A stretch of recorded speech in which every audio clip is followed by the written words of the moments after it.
My father told me to delete his phone number. That was 2 weeks before Thanksgiving, and my crime was refusing to swap houses with my sister for a year. She has 3 kids, my mother said, her voice carrying that familiar tone, like that was the only explanation anyone could ever need. It's only fair. When I said no, my father's response was immediate. Fine. Don't come for Thanksgiving. In fact, lose our number. What he didn't know, what none of them knew, was that 5 years earlier, when they were about to lose the house he claimed he built with his own 2 hands, I was the one who bought it at a foreclosure auction. I've been letting them live there for $1 a year, and I still have the deed. I'm Bianca Hartwell, 34 years old, and this is the story of how I stopped protecting people who refused to see me. If you're watching this, please subscribe and let me know where you are watching from. To understand what happened at Thanksgiving, you need to understand where I stood in my family's hierarchy. Or rather, where I didn't stand. I'm a real estate investment analyst at Meridian Capital Partners in Hartford. My salary is $127,000 a year. I own the condo I live in, a sleek one-bedroom in West Hartford that my family believes I rent because I've never corrected them. They also don't know about the 3 other properties I own through my LLC, or the investment portfolio I've been building since I was 26. But to my parents, I'm still the unmarried daughter with the little office job. The comparisons with Jennifer started before I could walk. She's 4 years older, married to Derek, a regional sales rep, and mother to 3 kids, Madison, 8, Tyler, 6, and little Emma, 3.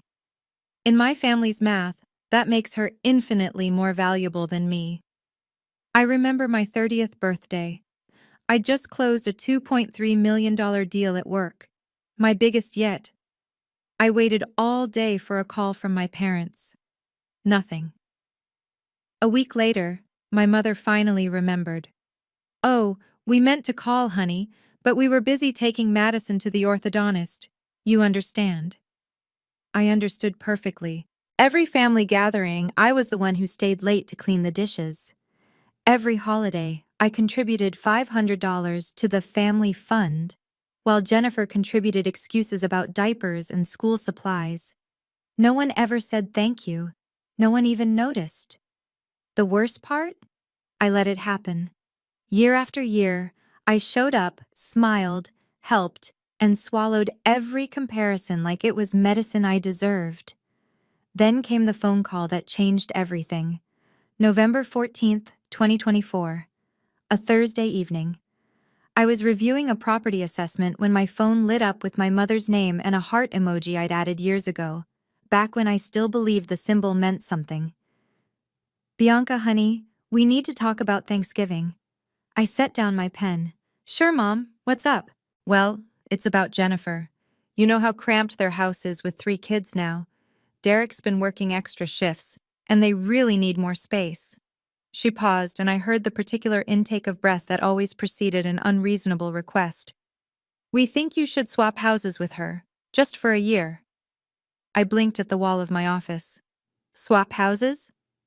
Your condo for her place. She'd move into your apartment. It's so convenient to everything, and you'd stay at their house in Branford. It's bigger, technically, and you're alone anyway, so you don't need— Mom. I kept my voice level. My condo is 15 minutes from my office. Jennifer's house is over an hour away. So you'd have a longer commute. People do it all the time. I heard my father's voice in the background, then the click of speakerphone. Bianca. His voice was flat. Stop being difficult. Your sister has 3 children. You have nobody. It's only fair that you help her out. Something in my chest tightened. That old familiar knot. But for once, I didn't immediately start calculating how to make everyone happy. No, I said. I can't do that. My home is my home. The silence lasted exactly 4 seconds. I counted. Excuse me? My father's voice dropped to that register I'd spent my childhood avoiding. Did you just say no to your own family? I said I can't swap houses. That's not a reasonable— Unbelievable. He cut me off. We raised you and this is what we get? Selfishness? I gripped the phone tighter, but before I could respond, the call took a turn I never expected. The silence on the line stretched like a held breath. Then my father spoke, and his words landed like stones. Fine. Don't come for Thanksgiving. His voice was cold, measured, the tone he used when he'd made up his mind and considered the matter closed. In fact, Bianca, lose our number. I didn't raise a daughter to be this selfish. I heard my mother's faint protest in the background. Richard, maybe we should. No, Diane. She made her choice. The line went dead. I sat there for 10 minutes, phone still pressed to my ear, listening to nothing. My hand was shaking, though I didn't realize it until I finally set the device down and watched my fingers tremble against the desk. This wasn't the first time I'd been threatened with exile. When I chose to attend UConn instead of the local community college Jennifer had gone to, my father hadn't spoken to me for 3 weeks. When I moved to Hartford instead of staying in Westbrook, my mother called it abandoning the family. But this was different. Being told to lose their number, as if I were a stranger, a telemarketer, someone who had never mattered. That was new. That was final. I stared at my reflection in the dark window.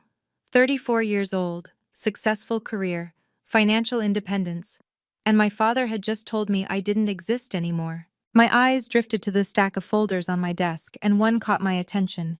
A manila envelope with a small logo in the corner. Hartwell Properties, LLC. My company, my assets, including the 4-bedroom colonial at 847 Maple Grove Lane, where my parents had been living for the past 5 years. The house they believed was still theirs. A decision began to form, one I'd been avoiding for half a decade. To understand what I'm about to tell you, we need to go back 5 years. March 2019. I was 29, 6 months into my first promotion at Meridian Capital. I was still learning to trust my own judgment, still surprised every morning that I had an office with a door that closed. Then my Aunt Evelyn called. Evelyn Marsh was my father's younger sister, the family's quiet success story. She'd spent 30 years as a CPA, married a good man named Howard, and built a comfortable life in New Haven. She was also the only relative who'd ever told me, unprompted, that I was talented. Bianca, we need to talk, in person. Can you come to New Haven this weekend? I found her in her kitchen that Saturday, financial documents spread across the table like evidence at a trial. Her face was drawn, worried in a way I'd never seen before. Your parents are about to lose the house. The words didn't make sense at first. The house on Maple Grove Lane was the center of my father's identity. He'd told the story 1,000 times, how he'd poured the foundation himself, how he'd spent weekends framing the walls, how every nail in that house knew his name. That's impossible, I said. Dad would never. Your father lost his job in 2017. He didn't tell anyone except your mother.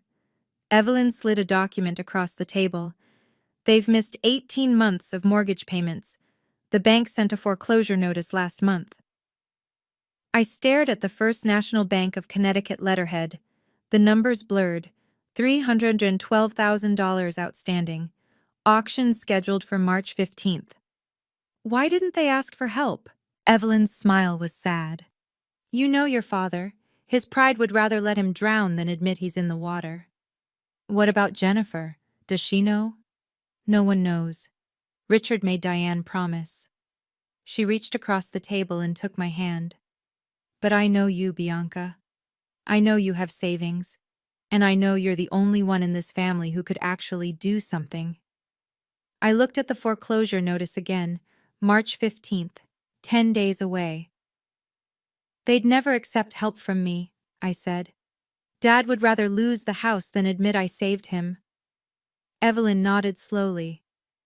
Which is why they don't need to know. And that's when the plan began to take shape. 2 days later, I sat across from Marcus Coleman in his Hartford law office, signing papers that would change everything. Marcus was 41, a real estate attorney I'd worked with on 3 investment deals. He had a reputation for discretion and a poker face that could outlast a glacier. Let me make sure I understand, he said, reviewing my instructions. You want to purchase the property at auction, hold it through an LLC, and then lease it back to your parents without them knowing you're the owner? Yes. At $1 per year. Correct. He set down his pen. Bianca, I've been doing this for 15 years. This is the most unusual arrangement I've ever structured. Can it be done legally? Yes, Hartwell Properties LLC will be the sole owner. You'll be listed as the sole member, but LLCs don't require public disclosure of membership in Connecticut. Your parents will receive paperwork from the LLC, not from you. He paused. May I ask why? I thought about my father, about the man who'd spent my childhood reminding me that Jennifer was the responsible one, the capable one. The man who couldn't admit he needed help from anyone, least of all his disappointing younger daughter. Because if my father knew I saved him, he'd rather be homeless than grateful. Marcus nodded slowly. The lease will include standard terms. I'm adding a clause, Section 7.3, that allows you to terminate with 60 days' notice if there's a serious breach of good faith. He slid the paper across. Just in case you ever need leverage. I signed everywhere he indicated. On March 15, 2019, I won the foreclosure auction with a bid of $287,000. Every dollar I'd saved since graduating college, plus a loan against my 401k. My parents never knew. They believed they'd negotiated a second chance with the bank. And for 5 years, that's exactly what I let them believe. Back to November 2024. 2 days after my father told me to lose his number, I sat in my Hartford office at 7 p.m., staring at a framed photo on my desk. It was from Thanksgiving 3 years ago. The whole family arranged in front of the house, my parents in the center, Jennifer and her kids on one side, me squeezed into the corner like an afterthought. My phone showed 17 unread messages. 3 were from Jennifer. I can't believe you said no. Do you know how much stress you're causing Mom and Dad? And, you've always been selfish, but this is a new low. And, just think about someone other than yourself for once. One was from my mother. Bianca, please reconsider. Don't let something small tear this family apart. You know Jennifer needs this. Nothing from my father, of course. One missed call from a number I recognized immediately. Aunt Evelyn. I called her back. Bianca. Her voice was warm but serious. I heard what happened. Your mother called me, spinning it as you being difficult. Of course she did. I need to tell you something. I was at your parents' house last week, and I saw something in the safe. She paused. Your mother doesn't understand what she's looking at, but I do. Bianca, she's seen the deed. My stomach dropped. What do you mean, seen it? She found the ownership papers. She asked me what Hartwell Properties LLC meant. I didn't tell her anything, but she's confused. She thinks the bank owns the house now. I closed my eyes. 5 years of careful silence, and now, Chao oi, Evelyn said softly, switching to Vietnamese the way she sometimes did when she was being tender. I think it's time. Time for what? Time for you to stop protecting people who refuse to see you. Tell me exactly what happened, I said, leaning back in my office chair. Evelyn's voice was steady, the way it always was when she was laying out facts. 30 years as a CPA had trained her well. I visited last Tuesday. Your father fell asleep after lunch. His back pain has been worse lately. So I was sitting with Diane in the living room. She started complaining about how expensive everything is, how they can barely make ends meet. I waited. Then she said something strange. She said, "At least we don't have to pay rent, since the house belongs to some company now anyway." I asked her what she meant, and she got flustered, said your father had told her not to discuss it. But she did anyway. You know your mother. She went to the safe in the study, your father's safe, and pulled out a document, a deed of trust, Hartwell Properties LLC. She asked me if I knew what it meant. I held my breath. What did you tell her? I told her that LLCs are common for property management and that I'd need to see more paperwork to explain further. She accepted that. She doesn't understand what she's looking at, Bianca. But the deed is there. Deed number 2019 CT47832. Your name isn't visible, but the LLC is. The document I'd hoped would stay buried forever was now sitting in my father's safe, a ticking clock neither of my parents could read. Does my father know she showed you? No. And I didn't tell him. Evelyn paused. But Bianca, listen to me. You've kept this secret for 5 years. You did it to protect their pride. But they just told you to delete their number because you wouldn't give your sister a house that isn't even yours to give.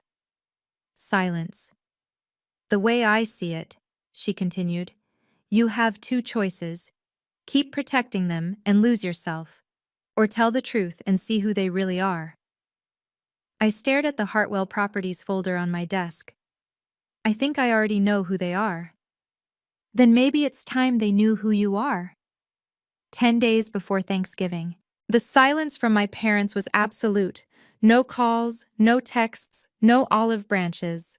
For the first time in my life, I wasn't the one trying to fix things, but Jennifer made sure I knew exactly where I stood. She posted a photo on Facebook. The dining room table at my parents' house covered in autumn leaves and miniature pumpkins. Getting ready for our biggest Thanksgiving ever. Family is everything. 23 comments, 47 likes. I scrolled through every one. Cousin Rachel. Can't wait to see everyone. Aunt Martha. The decorations look beautiful. Uncle Tom. Save me the drumstick. I wasn't tagged, I wasn't mentioned. In the comments when someone asked, is Bianca coming this year? My mother had replied, she's busy with work. You know how she is. The lie slid in so smoothly that no one questioned it. Over the next week, 4 relatives reached out to me privately. Cousin Sarah. Hey, is everything okay? Mom said you might not be at Thanksgiving. Aunt Martha. Bianca dear, hope you can make it. Would love to catch up. I didn't respond to any of them. What would I say? That my father had disowned me over a house swap? That my family had written me out of their holiday without a second thought? At night, after work, I'd open the Hartwell Properties file and read through the documents again. The deed, the foreclosure auction confirmation, the lease agreement with my signature, and there, in an old email exchange with Marcus, a sentence I'd almost forgotten. The lease can be terminated early. You retain full legal ownership and all associated rights. I'd signed that clause 5 years ago as a safety net. I never thought I'd need it. Now I wasn't so sure. 1 week before Thanksgiving. Monday morning, 8:47 a.m. I was at my desk, coffee growing cold, when an email notification appeared. Jennifer Hartwell Morrison had forwarded me a message from our mother. Subject line, Thanksgiving seating. The original email, from Diane to Jennifer. Don't worry about setting a place for Bianca. She's made her choice. We'll have exactly 24 seats, perfect for everyone who actually wants to be here. Jennifer's edition, forwarded directly to me. Just so you know what you're missing, hope it was worth it. I read it 3 times.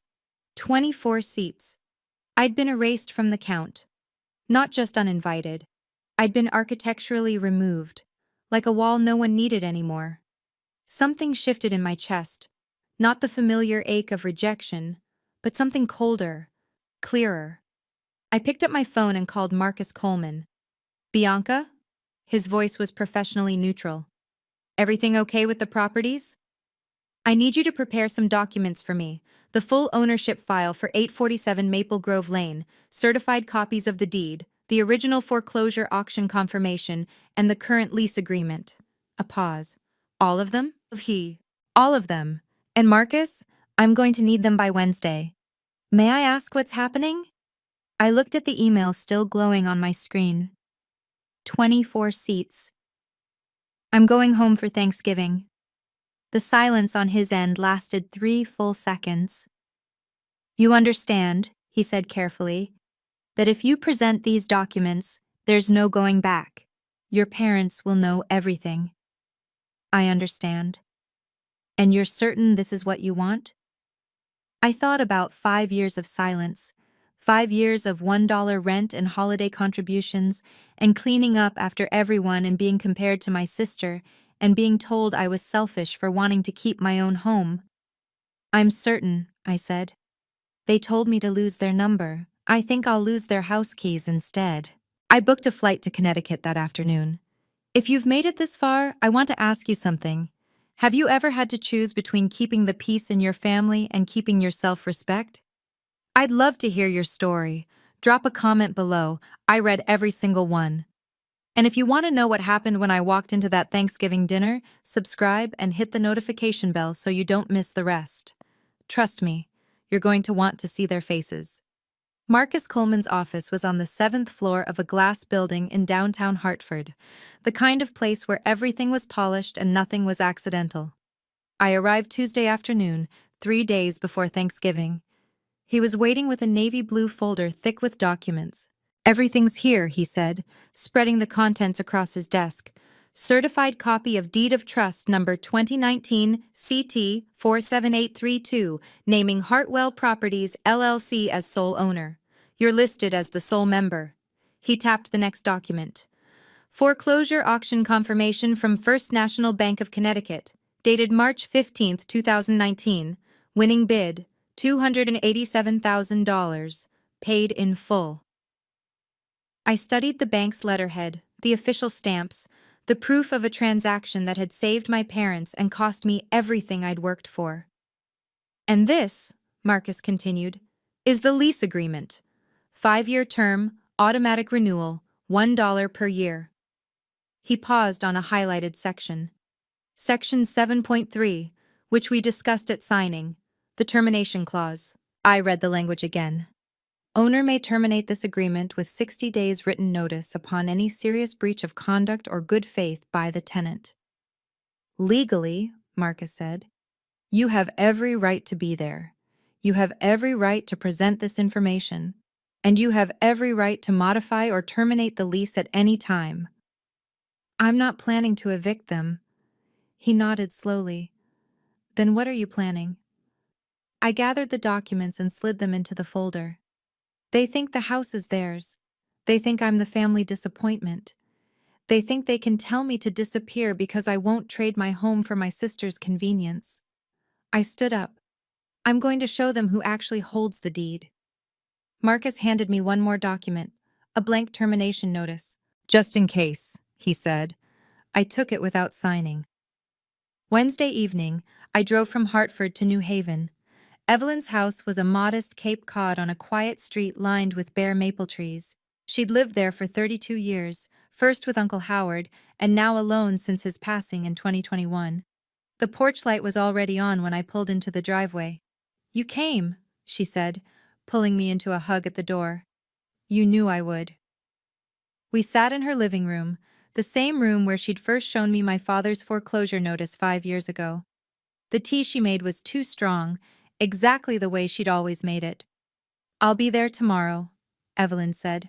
Richard doesn't know I'm coming. I didn't RSVP. He won't be happy to see you. He hasn't been happy to see me since 1987, when Howard's business made more money than his. She shrugged, the gesture carrying decades of family history. Your father has always measured himself against everyone else. It's exhausting, but it's who he is. I wrapped my hands around the warm mug. I've spent my whole life trying not to disappoint him, and somehow, I always failed. Evelyn reached across and took my hand. You didn't fail, Bianca.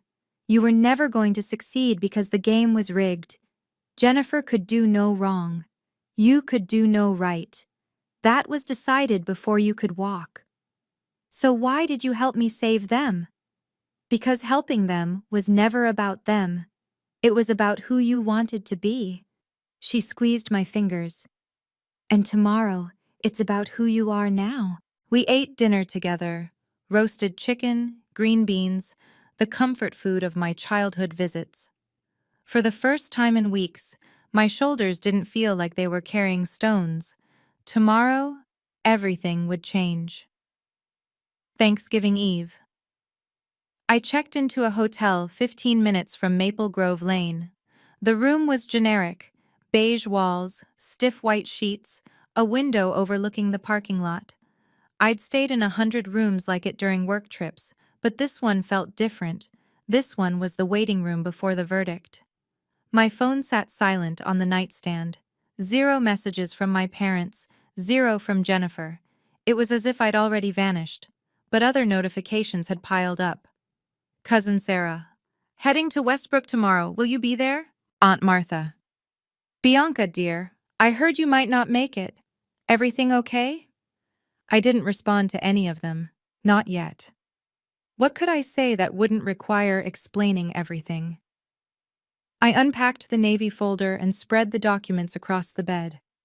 The deed, the auction confirmation, the lease, the blank termination notice I still hadn't signed. Paper evidence of 5 years of silent sacrifice. I picked up the deed and traced my finger over the LLC name, Hartwell Properties. I'd chosen the name deliberately, a quiet assertion that I, too, was a Hartwell. That I, too, belonged to this family. They'd never seen it that way. I walked to the bathroom mirror and studied my reflection. The woman staring back at me wasn't the people-pleaser who'd spent a decade apologizing for existing. She wasn't the little sister who'd accepted every comparison as gospel. She was someone new, or maybe someone who'd been there all along, waiting for permission to emerge. They don't know Evelyn is coming, I said aloud.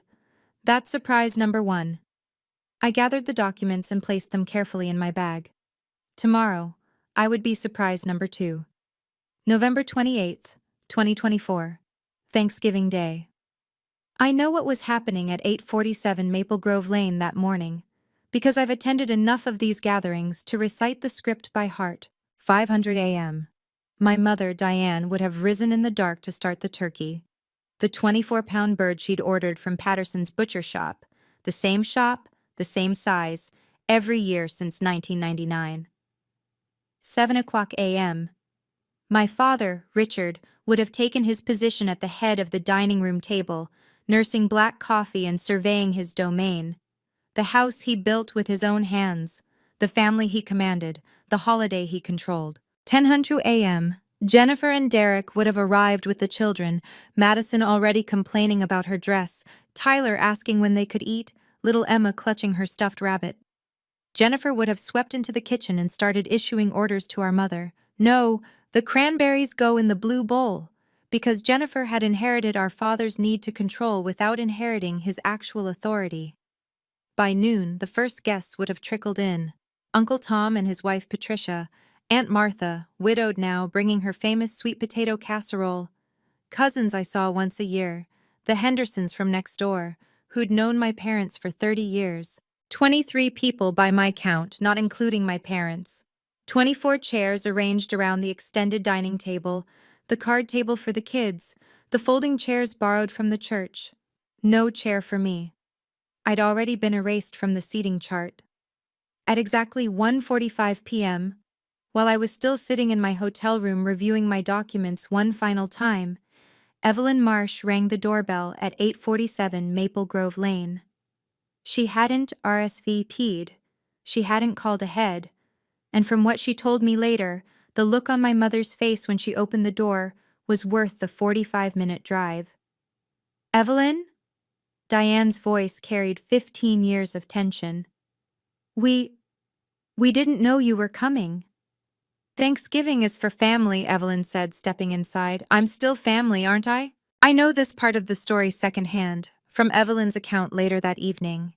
She walked into my parents' house at exactly 1:47 p.m., wearing a charcoal cashmere coat that had cost more than my father made in a week during his working years. It wasn't an accident. Evelyn understood performance. Richard rose from his chair the moment he saw her, his face shifting through 3 expressions in rapid succession: surprise, irritation, and finally a forced smile for the benefit of the relatives already gathered in the living room. Evelyn, his voice was controlled, you should have told us you were coming. I wasn't sure until this morning, she lied smoothly. But I couldn't miss a family Thanksgiving. So many people here, it reminds me of the old days. The reference was deliberate. The old days meant before Howard's business took off, before Evelyn became the quiet success of the family, before Richard's resentment calcified into something that never quite qualified as hatred, but never approached warmth either. She made her way through the crowd, greeting relatives with genuine affection. Uncle Tom hugged her. Aunt Martha kissed her cheek. The children came to show her their new toys, because Evelyn had always been the aunt who remembered birthdays. Jennifer watched from the kitchen doorway, eyes narrowed. "Where's Bianca?" she asked, the question carrying an edge. Evelyn smiled. "I'm sure she'll be here when she's ready." Jennifer's expression flickered, confusion, suspicion, and something that might have been worry. "She's not coming. Dad told her not to." Evelyn settled into a chair near the window, accepting a glass of sparkling cider from a cousin. "I wouldn't be so certain, Jennifer. Your sister has a way of surprising people." She glanced toward the empty chair near the corner of the table, the one extra spot no one had bothered to remove, and smiled to herself. 2:05 p.m. I stood on the front porch of 847 Maple Grove Lane. The house looked the same as it had my entire life: the brick facade, the black shutters, the brass knocker my father had installed himself in 1996. Through the window, I could see the warm glow of the gathering inside, the shadows of 23 people moving, laughing, living. I was holding a navy blue bag containing every document that would change their understanding of the past 5 years. The doorbell chime echoed through the house. My mother opened the door. For a moment, she simply stared, her expression frozen in a kind of disbelief that aged her 10 years in front of me. "Bianca?" "Hi, Mom. I came home for Thanksgiving." Behind her, the murmur of conversation went silent. I could feel the collective attention of the room shifting toward the entrance like a wave gathering force. I stepped inside and closed the door behind me. 23 pairs of eyes tracked my movement. I was wearing a camel coat over a burgundy sweater dress. Professional, polished, nothing like the simple cardigans and jeans I'd always worn to these events before. I'd thought carefully about this moment for 3 days. I wanted to look like someone who deserved to be taken seriously. My father appeared from the living room, his face darkening the moment he saw me. "What are you doing here?" His voice was low, dangerous. "I told you not to come." "You told me to lose your number," I replied, my voice steady. "But you never told me to lose my keys." "Your keys? This is my house. I'll tell you when you're welcome and when you're not." Jennifer materialized behind him, flanked by Derek. "Dad's right, Bianca. You can't just show up after—" I looked past them to the dining room, where Evelyn sat near the window, watching with an expression of quiet confidence. Then I looked at my father. "You built this house with your own hands," I said. "That's the story, right?" His jaw tightened. "Don't mock me." "I'm not mocking you. I'm asking a question." I shifted the bag on my shoulder. "Because I need you to understand. The story you've been telling isn't true." My father's face went through a series of expressions like a slot machine that couldn't quite land on a winner. "What are you talking about?" he said finally. "Of course it's true. I built this house in 1994. Every beam, every foundation, every—" "You built the house," I interrupted gently. "But you don't own it anymore." The room was so quiet I could hear the click of the grandfather clock in the hallway.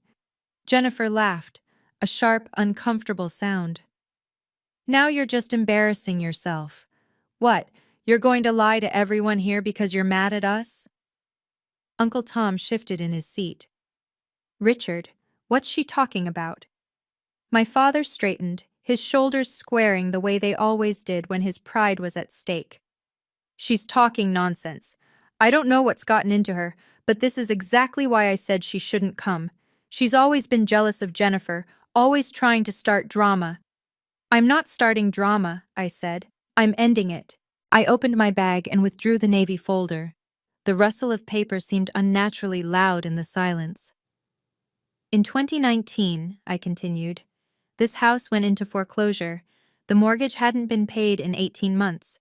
First National Bank of Connecticut scheduled an auction." My mother made a small, strangled sound. That's, that's not, she started. Private family business, my father cut in, his voice hard. And none of it is true. We work things out with the bank. That's all anyone needs to know. I looked at him, really looked at him, the way I hadn't allowed myself to in years. Dad, I said quietly, you didn't work anything out with the bank. You lost the auction. I set the folder on the dining table, right between the cranberry sauce and the basket of dinner rolls. I won it. Nobody moved. The 23 people gathered in that house, aunts, uncles, cousins, neighbors who'd known my family for decades, all stared at the Navy folder on the table like it might explode. You're lying, Jennifer said, but her voice had lost its edge. That's impossible. It's not impossible. I opened the folder and removed the first document. This is the deed of trust for 847 Maple Grove Lane, recorded with Hartford County, number 2019 CT 47832. The owner is Hartwell Properties, LLC. My father grabbed for the paper, but I pulled it back. And this, I continued, withdrawing a second document, is the email confirmation from First National Bank of Connecticut, dated March 15, 2019. It confirms that Hartwell Properties, LLC won the foreclosure auction with a bid of $287,000. My mother had started crying, soft, bewildered tears that streaked her makeup. I don't understand, she whispered. The bank said we could stay. They said we had a second chance. There was no second chance from the bank, Mom. I kept my voice gentle, even as my heart pounded. There was only me. I bought the house. I set up the LLC so you wouldn't know it was me, and I let you stay for 5 years at $1 per year. Silence. Evelyn rose from her chair and walked to my side. She's telling the truth, my aunt said, her voice carrying the authority of 30 years in financial accounting. I helped her complete the transaction. I've seen all the original documents. Bianca saved this house when your pride wouldn't let you ask for help. Richard's face had gone from red to gray. He looked at the papers in my hands, then at his sister, then at me. You, he started. But for once, he had no words. I could see the memory surfacing behind my father's eyes. The spring of 2019, when the bank letters had stopped coming, when he'd suddenly announced that everything was worked out, and refused to discuss it further. Let me tell you what really happened, I said, my voice calm but carrying. March 15th, 2019. The foreclosure auction was held in a conference room at the Hartford County Administrative Building. Gray walls, fluorescent lights, 7 bidders, and a court officer reading the terms. I was the youngest person in the room by 20 years.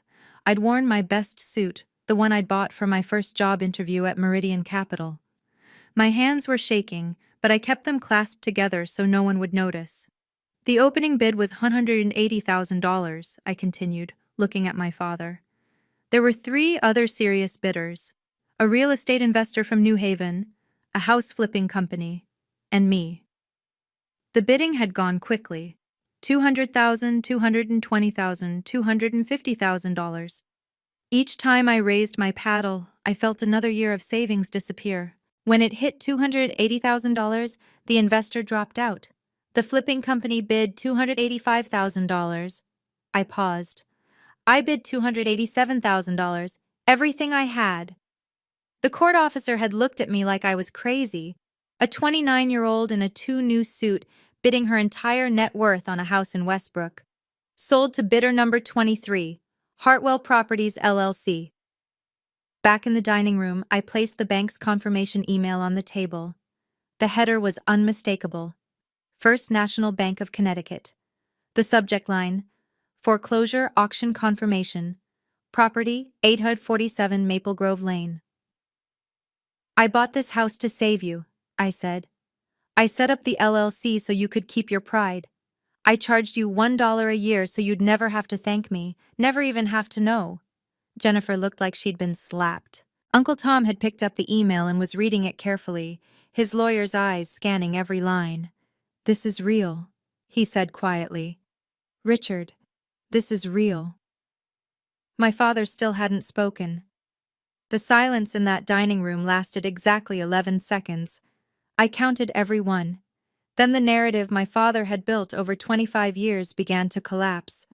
Uncle Tom set down the email confirmation and picked up the deed, examining the stamps and signatures with the trained eye of someone who'd practiced law for 3 decades before retiring. "This is legitimate," he said, looking up at Richard. "The property is owned by Hartwell Properties, LLC. It's been owned by them since March 2019. He turned to me. "And you're the sole member of the LLC?" "Yes." Aunt Martha pressed her hand to her mouth. "Richard, you told us you worked things out with the bank. You told everyone." "I thought we had," my mother whispered. "Richard said it was handled. He said we didn't need to worry anymore." My father was gripping the edge of his chair like it was the only thing keeping him from drowning. There must be some mistake." His eyes darted around the room, looking for an ally, finding none. "Evelyn, you put her up to this. You've always wanted to humiliate me." "I didn't put her up to anything," Evelyn said calmly.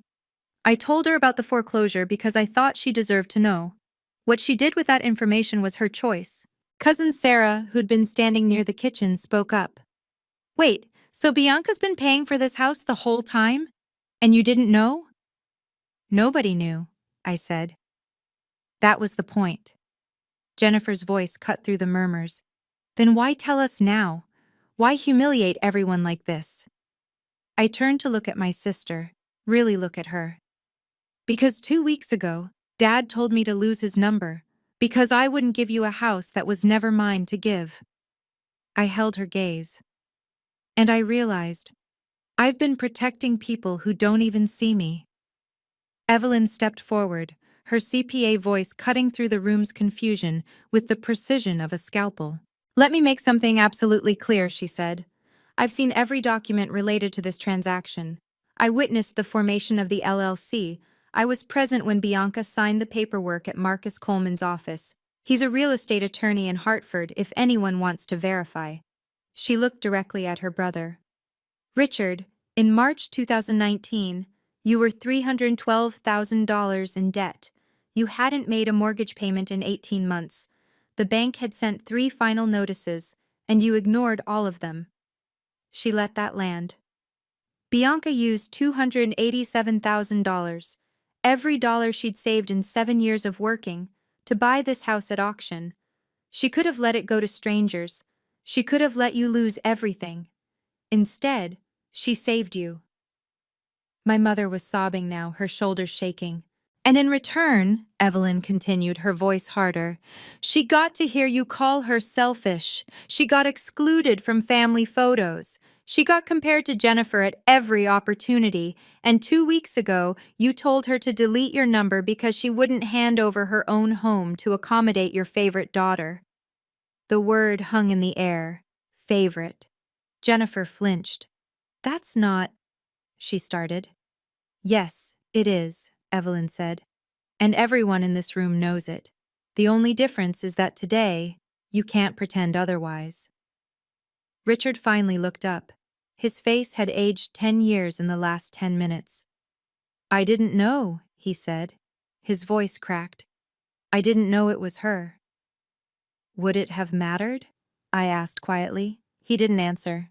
But in that moment, watching my father struggle to find words that wouldn't come, I realized I already knew the answer. It shouldn't have taken ownership papers to make me visible. My father sat in the chair at the head of the table, the position he'd held for 25 years of family gatherings. But he no longer looked like the patriarch of anything. The other guests had begun talking among themselves in hushed tones, the way people do at funerals when they're not sure what to say to the bereaved. Some of them kept glancing at the documents still spread across the table. Others avoided looking at anyone at all. Richard stared at his hands. "I thought," he started, "I thought the bank had given us a break. They sent a letter saying the situation was resolved. I didn't question it." "That letter came from the LLC," I said. "Marcus Coleman drafted it. We wanted you to believe it was the bank so you wouldn't investigate further." "So you lied to me." "I protected your pride. the same way I've protected it my entire life. He looked up at me then, and I saw something I'd never seen in his eyes before: uncertainty. You spent $287,000, he said slowly. For this house. Yes. And you never asked for anything back, never told anyone. No. He shook his head, like a man trying to wake from a dream. Why? It was the question I had asked myself 1,000 times. Why did I save them? Why did I hide it? Why did I keep showing up to family dinners where I was treated like furniture? Because I loved you, I said. And I thought love meant sacrificing in silence. The words settled over the room. But I was wrong, I continued. Love doesn't mean letting yourself be invisible. Love doesn't mean accepting cruelty as normal. And love definitely doesn't mean handing over your home because your sister wants more space. My father's head dropped. For the first time in my life, I wasn't the one looking away. Jennifer stood frozen in the kitchen doorway, her children huddled behind her, sensing the tension, even if they didn't understand it. I didn't know about any of this, she said. Her voice had lost all its usual authority. How was I supposed to know?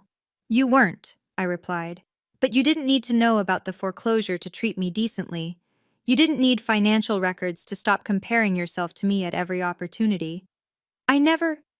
Thanksgiving 3 years ago. You told everyone I was married to my job because I couldn't find a man. My birthday last year. You forgot, and when I reminded you, you said it wasn't a big deal because I didn't have kids to celebrate with anyway. I paused. Should I keep going? Jennifer's cheeks flushed red. Derek, standing behind his wife, shifted uncomfortably. Maybe we should all take a breath here. I've been taking breaths for 10 years, I said. Deep breaths, calming breaths, let it go breaths. I'm done breathing through being treated like the family afterthought. Jennifer's eyes filled with tears, actual tears, not the performative kind she used when she wanted something. I was jealous, she whispered. You got to leave. You got to build a life. I stayed and I had kids and everything was so hard and Mom and Dad always talked about how successful you were behind your back. And you thought making me feel small would make you feel bigger?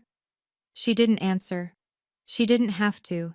I'm not here to punish you, I said, but I'm also not here to pretend anymore. You asked me to give you my home. Dad told me to disappear, and I'm done being the person who says yes to everything just to keep the peace. For the first time, my sister had nothing to say. I gathered the documents and returned them to the Navy folder. The dining room was still, 23 people watching, waiting to see what would happen next. The turkey was getting cold. The cranberry sauce was slowly forming a skin. Thanksgiving. Interrupted. I didn't come here to evict anyone, I said, addressing the room. Mom and Dad can continue living in this house. My father's head snapped up. But things are going to change. I removed one final document from my bag, a lease agreement I'd asked Marcus to prepare. This is a new rental contract, $1,200 per month. That's half the market rate for a house this size in Westbrook. I set it on the table. You have 30 days to decide. Sign the new lease and stay at a fair price, or we can discuss other arrangements. My mother reached for the paper with trembling hands. I'm not asking for gratitude, I continued. I'm asking for respect. If you want to have a relationship with me, if you want me at holidays, if you want to know what's happening in my life, then you'll treat me like I matter. Not like the backup daughter, not like the family ATM, like a person. No one spoke. I slung my bag over my shoulder and turned toward the door. If you want to talk, really talk, like adults, I'll be staying at Evelyn's through the weekend. You know how to reach me. Evelyn rose and walked to my side.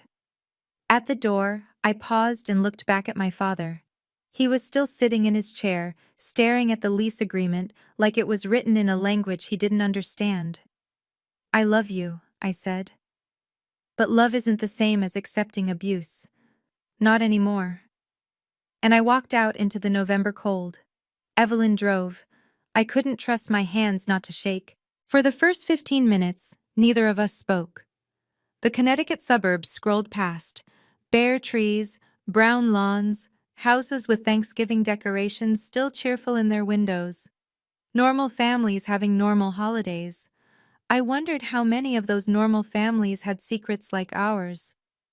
"How do you feel?" Evelyn finally asked. I stared at the dashboard. I thought I'd feel victorious. Like in the movies, when the underdog finally gets their moment, and the music swells and everyone realizes they were wrong.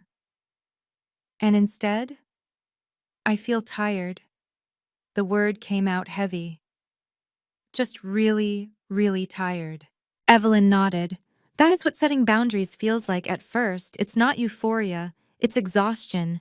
You've been carrying all that weight for so long that putting it down feels like collapsing. My phone buzzed in my pocket. I didn't check it. "Do you regret it?" Evelyn asked. I thought about my father's face when he realized the house wasn't his, my mother's tears, Jennifer's shock, the way the whole room had looked at me like I'd transformed into someone they'd never seen before. "No," I said finally. "I regret that it had to happen this way, but I don't regret telling the truth." We turned onto Evelyn's street.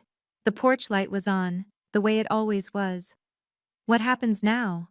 I asked. "Now you rest. Tomorrow you'll have decisions to make, calls to return or not return, olive branches to accept or decline." She pulled into the driveway and turned off the engine. "But tonight, you just breathe. You did something incredibly hard. You get to be exhausted." My phone buzzed again. This time I pulled it out and glanced at the screen. One message from Marcus. "How did it go?" One message from Jennifer. "We need to talk." By 9 p.m., my phone had become a battlefield. I sat on Evelyn's guest bed, scrolling through the aftermath. Uncle Tom. "Bianca, I had no idea about any of this.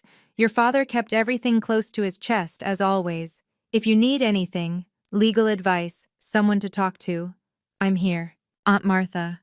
"Sweetheart, you were so brave today. I always knew there was more to you than your parents saw. Call me when you're ready."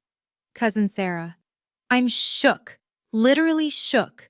My mom told me what happened and I can't believe it. You're amazing and I'm so sorry you've been dealing with this alone." Cousin Rachel. "Did you really buy their house? This is insane. Also, I kind of want to buy you a drink." 4 out of 5 relatives who'd contacted me had sided with me, or at least expressed support. The fifth, a distant cousin I barely knew, had sent a vague, "praying for your family during this difficult time," that I decided not to analyze. From my parents, nothing. Jennifer's message still sat unanswered. "We need to talk." I called Marcus instead. "I saw the documents," he said after I'd given him the summary. "Or rather, I know what's in them. You presented everything?" "Everything except the termination notice." "Good. Keep that as a last resort." He paused. "How are you holding up?" "I don't know yet. Ask me in a week." "Fair enough. If they want to negotiate the lease, have them contact my office. You don't need to handle the legal details yourself." After we hung up, I stared at Jennifer's message for a long time. "We need to talk." Maybe we did, but not tonight. Tonight, I was going to sleep in a house where someone actually wanted me there. Friday morning, Black Friday, the day after. Jennifer called at 9 a.m. I let it ring 4 times before answering. "Can we meet?" Her voice was smaller than I'd ever heard it. "Just us. Somewhere neutral."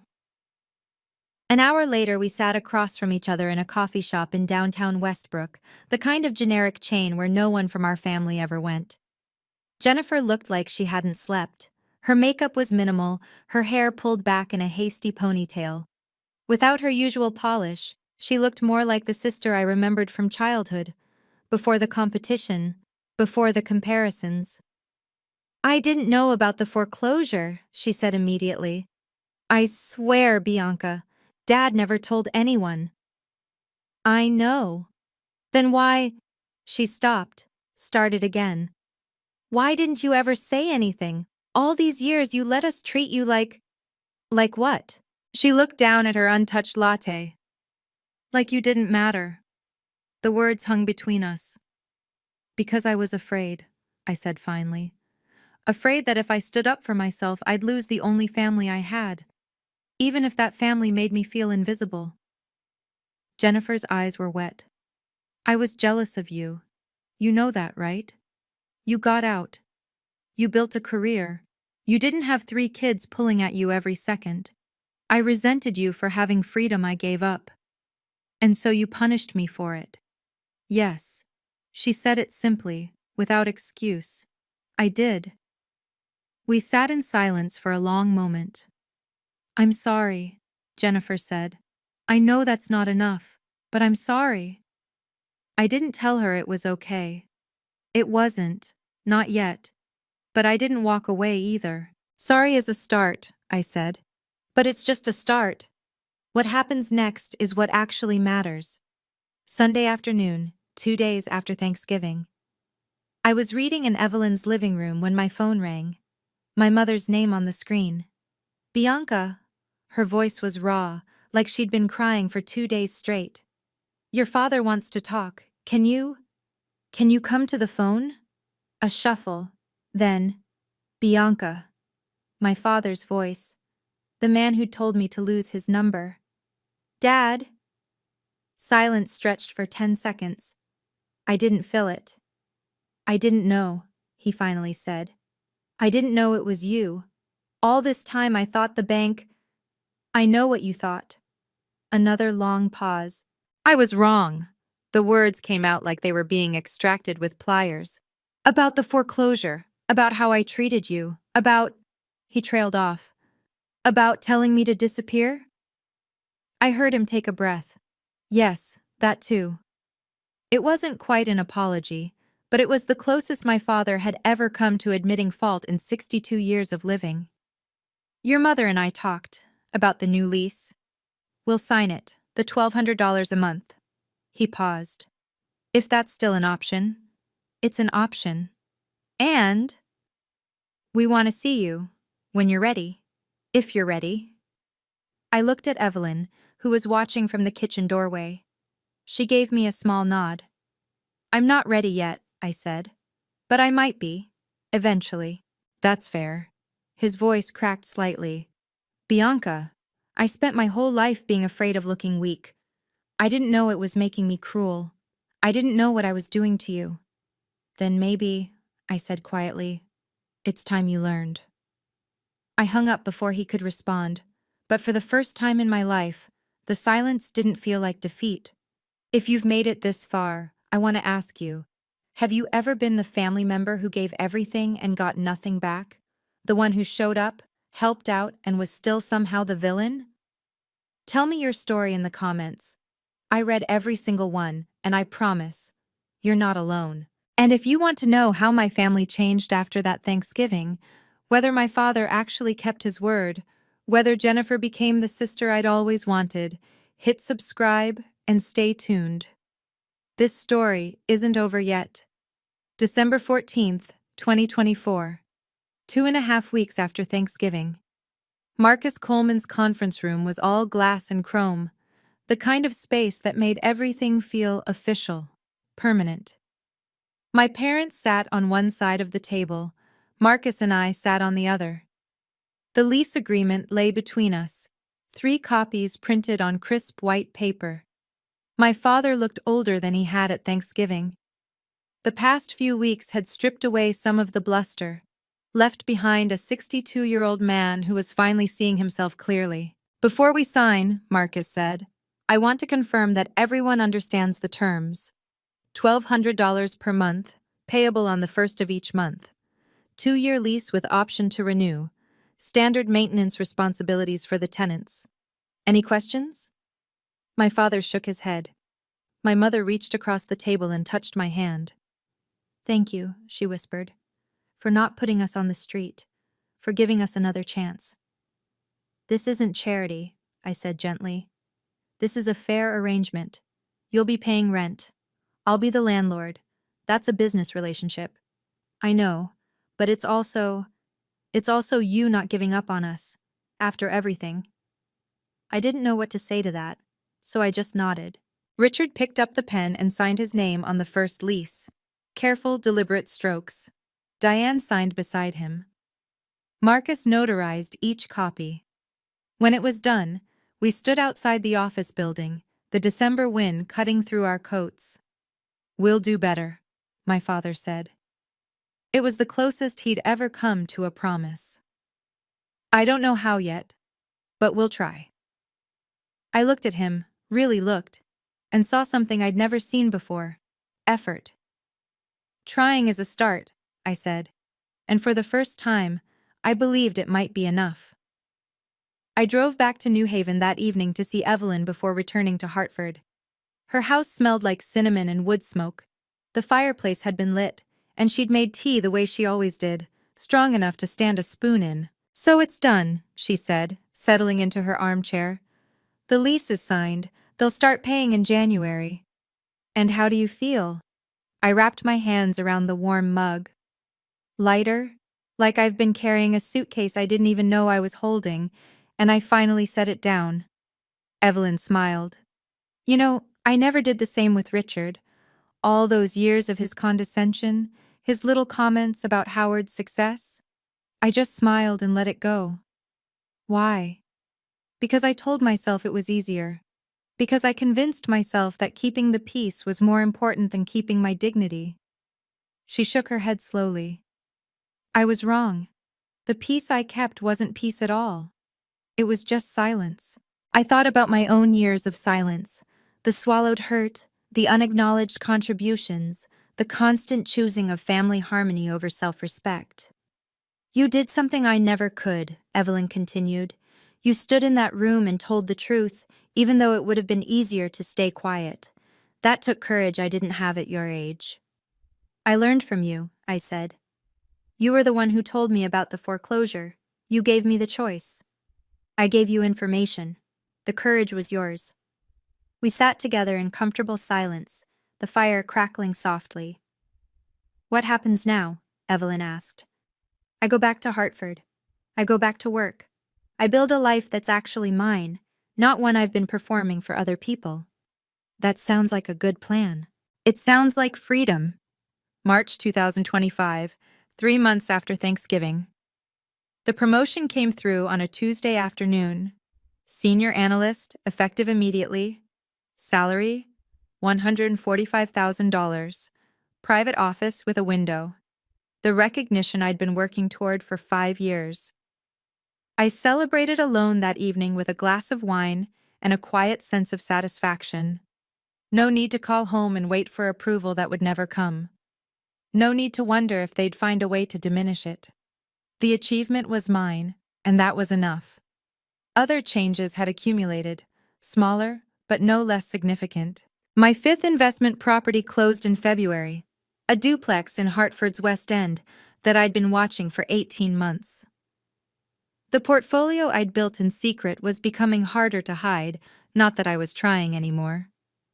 My parents paid their rent on time, January 1st, February 1st, March 1st, $1,200, deposited directly into Hartwell Properties LLC's business account. I never mentioned it when we spoke, and neither did they. It was simply understood, a new arrangement, a new kind of family. Jennifer texted me every week, small things mostly, photos of the kids, updates about her day, questions about my work that she actually listened to the answers for. We weren't close, not yet, but we were present. Derek called once, unexpectedly, just to thank me. "You gave us a chance to be better," he said. I know it didn't feel like a gift at the time, but it was. I'd spent so long measuring my life against my family's expectations that I'd forgotten what it felt like to measure it against my own. Now, for the first time, I was ahead, and the only person whose approval mattered was the one looking back at me in the mirror. April 2025. My 35th birthday. I made a decision. I would go back to Connecticut, but on my own terms. No gathering at my parents' house. No pretending things were normal when they weren't. Instead, I booked a private room at a restaurant in Westbrook, neutral ground, and invited only the people who'd actually shown up for me. The guest list was small. Evelyn, of course, Uncle Tom and Aunt Patricia, Cousin Sarah, who'd become an unexpected ally. And yes, my parents and Jennifer and Derek. The children stayed home with a babysitter. It was the strangest birthday dinner I'd ever had. We sat around a table set for 10, eating salmon and risotto while navigating the new geography of our family. My father spoke less than usual. When he did speak, he asked questions about my work instead of offering opinions. It was awkward, clearly rehearsed, but it was effort. Real effort. Jennifer brought a gift, a photo album she'd assembled herself, filled with pictures from our childhood, images I'd never seen before. The two of us building sandcastles, sharing a popsicle, sleeping curled together on a couch. "I found these in Mom's attic," she said. "I thought you should have them." I turned the pages slowly, seeing a version of us that existed before the competition began. "Thank you," I said. And I meant it. At the end of the evening, my mother hugged me at the door. "I'm sorry," she whispered into my shoulder. "I'm sorry I didn't protect you." It was the first time she'd ever apologized directly. I didn't say it's okay. It wasn't, not completely. But I hugged her back. "We're trying," I said. "That's what matters now." And for the first time, it actually felt true. Summer 2025, 6 months after Thanksgiving. I sat in my Hartford condo, the one my family had once dismissed as a tiny rental, looking out at the city lights and thinking about everything that had changed. 6 months ago, I would have done anything for my family's approval. I would have swapped homes with Jennifer. I would have continued paying $500 a month to a family fund that never thanked me. I would have kept saving a house from foreclosure while pretending it wasn't mine, just so my father could keep his pride. I would have stayed invisible forever, if that's what it took to belong. Now, I understood something I wished I'd learned years earlier. Belonging shouldn't cost you yourself. The deed to 847 Maple Grove Lane still sat in my safe, along with all the other documents Marcus had helped me organize. I didn't keep it as a weapon or a reminder of what I'd sacrificed. I kept it as proof. Proof that I was capable of more than anyone had ever given me credit for. Proof that I existed, even when no one was looking. My phone buzzed. "Evelyn. Lunch Saturday? I found a new restaurant in New Haven you'd love." I smiled and typed back, "Wouldn't miss it." Family, I'd learned, wasn't about blood or obligation. It was about the people who showed up when you needed them, who stood beside you when you finally decided to stand up for yourself. Evelyn had been that person. Marcus, in his way, had been that person. And slowly, tentatively, my parents and Jennifer were learning to become those people too. It wasn't the family I'd grown up with. It was the family I was building. And for the first time in my life, I got to choose. Christmas 2025. 1 year after everything changed. I drove to Connecticut on Christmas Eve, but not to Maple Grove Lane. Instead, I parked in front of Evelyn's Cape Cod in New Haven, where the porch light was already glowing and the windows were fogged with warmth. The guest list was small this year, by my choice. Evelyn, Cousin Sarah and her husband, Uncle Tom and Aunt Patricia. A few close friends from Hartford who'd become my chosen family over the past 12 months. My parents weren't there. Jennifer wasn't there. We weren't estranged. Not exactly. They'd been invited to Evelyn's for Christmas Eve, and they'd declined, preferring to spend the holiday at their own house. It was progress in a way. They'd stopped expecting me to always come to them. But I sent gifts anyway. A cashmere scarf for my mother, a bottle of my father's favorite bourbon, a spa certificate for Jennifer because she deserved something for herself. And I sent a card too. My handwriting on ivory paper. "Merry Christmas. Love, Bianca. No conditions, no expectations, just an open door." My father texted back that evening while I was laughing at something Evelyn had said over dinner. "Thank you, sweetheart. Merry Christmas. I love you." I stared at those words for a long moment. 5 words that would have meant everything to me a year ago, that I would have done anything to hear. Now, They were just words. Nice to receive, not necessary to survive. I set down my phone and rejoined the conversation, surrounded by people who'd earned their place in my life. The snow was falling outside, the fire was warm, and for the first time in 35 years, I was exactly where I belonged. Not because I'd earned it through sacrifice, because I'd finally learned to choose myself. Thank you for staying with me until the end. If you've ever felt overlooked by your family, if you've been the one who gives everything and gets nothing back, I want you to know, you deserve better. Setting boundaries isn't selfish, telling the truth isn't cruel, and choosing yourself isn't abandonment. If this story resonated with you, please hit the like button and subscribe. It helps more than you know. And if you're ready for another story about standing up for yourself, check out the video linked in the description below. I think you'll find it speaks to you too. I'm Bianca Hartwell. Thank you for listening, and remember, you don't have to set yourself on fire to keep someone else warm.